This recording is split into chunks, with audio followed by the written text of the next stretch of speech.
Being a very modular rifle, the AR-15 offers a countless array of options for the handguard. In other words, the parts that shroud the barrel to give your hand a place to hold on to without getting burnt, but also a place to mount lights, bipods, forward grips, and any other accessories that you might need for the intended use of your rifle. We're going to go ahead and put the camera on a tripod and talk about some of these different options that are available. When we talk about modern handguards, one of the main reasons to install the railed handguards is because of mounting optics. Even though we're talking about handguards, I think this will apply. On the ARs that have the handle on their upper receiver, as opposed to, well, pretty much all the others on the table here that have a flat top receiver, in other words, rail along the top of the upper receiver. The older style, or the classic style, has this handle installed. Now there's a hole in the bottom, or there's a hole in the center of the handle, and this is the original optic that would be mounted through that hole. However, you're not limited to just that option for optics. There's this option, which uses the same hole and a simple screw that this piece, this part, will fit into the top of the handle. You can see there's a channel down the handle there, and this piece will install and then provide that rail on the top of the handle, and then you can use any type of optic that you would use on any of these. In addition, it provides a riser so that it's going to be sitting up like this optic, up above the top of the upper receiver. There's another option. If you'd rather have your optic out in front a little bit, you can use an attachment like this, which again is going to utilize that same hole and attach to the top of the handle, but then provide a rail out on top of your handguard here, and that would be if you have a red dot optic that doesn't need as much eye relief, and like a scout rifle allows you to mount your optic up front here on the top of the handguard.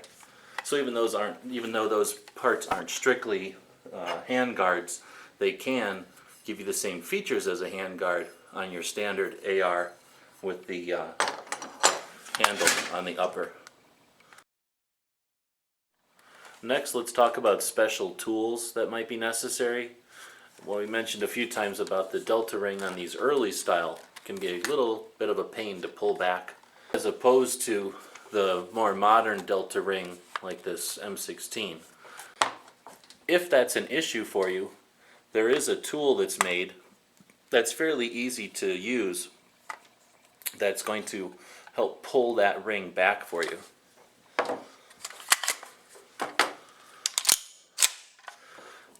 And it simply comes around, hooks onto the mag well for leverage, and then you kind of squeeze the two arms together here, and that pulls back that delta ring very easily for you. And that's an inexpensive tool that someone came up with a while back. A couple of pieces of tubing on there to keep everything from getting scratched up, and a very useful little tool. If you're by yourself, this little tool makes it a heck of a lot easier. When it comes time to attach your barrel or your barrel nut to the upper receiver, you may have a tool like this one, just sort of a universal AR tool. It does a lot of things on the rifle, but the teeth here are going to line up with the barrel nut and allow you to tighten it. Well, there's three prongs on the other side. On a free float tube like this one, there are holes in a standard position, or these pegs are going to fit into the holes and allow you to tighten on that nut to the top of the barrel, or to the top of the receiver, and then the rest of the free float tube is installed on top of it. This tool is fairly effective, and they probably cost around $20–25 depending on where you buy them. However, they're not necessarily the best made, so there are some armor's tools that are a little more rugged, that offer a bit better steel and do the job a little better. However, because some of these are proprietary, you sometimes being an AR armorer, end up needing to get other tools that work with specific brands or specific models from different companies, such as this one for the Troy that just is not standard, so you need to get its own tool. Now some of those handguards are going to come with their own tool, but it's something to keep in mind if you're going to get a more exotic or proprietary handguard. Make sure you've either got the tool, it comes with a tool, you have the ability to get the tool, or you know somebody with the tool.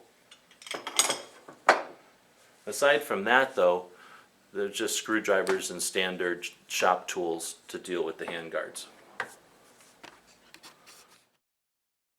We'd like to thank you for watching. We had a lot of fun putting together this guide. It took quite a while to set everything up, a few hours to film. We ended up with well over an hour worth of raw video. We edited all that down to about a 45-minute final product. So we're really looking forward to the comments and conversation that this guide will create, and hopefully we save people some time and perhaps a little money on their next AR build. Let us know what you think. Let us know what you'd like to see in future videos. And again, thanks for watching. We'd also like to thank our friends over at Tucson Guns. They're a gun shop here in Tucson, Arizona. They help keep our websites running, and they made this video possible. It was with their encouragement and assistance that we were able to get all the resources we needed for this one. They're a great bunch of guys. They really know what they're doing as far as putting together the AR-15s. So if you have any questions, feel free to give them a call. Thanks again.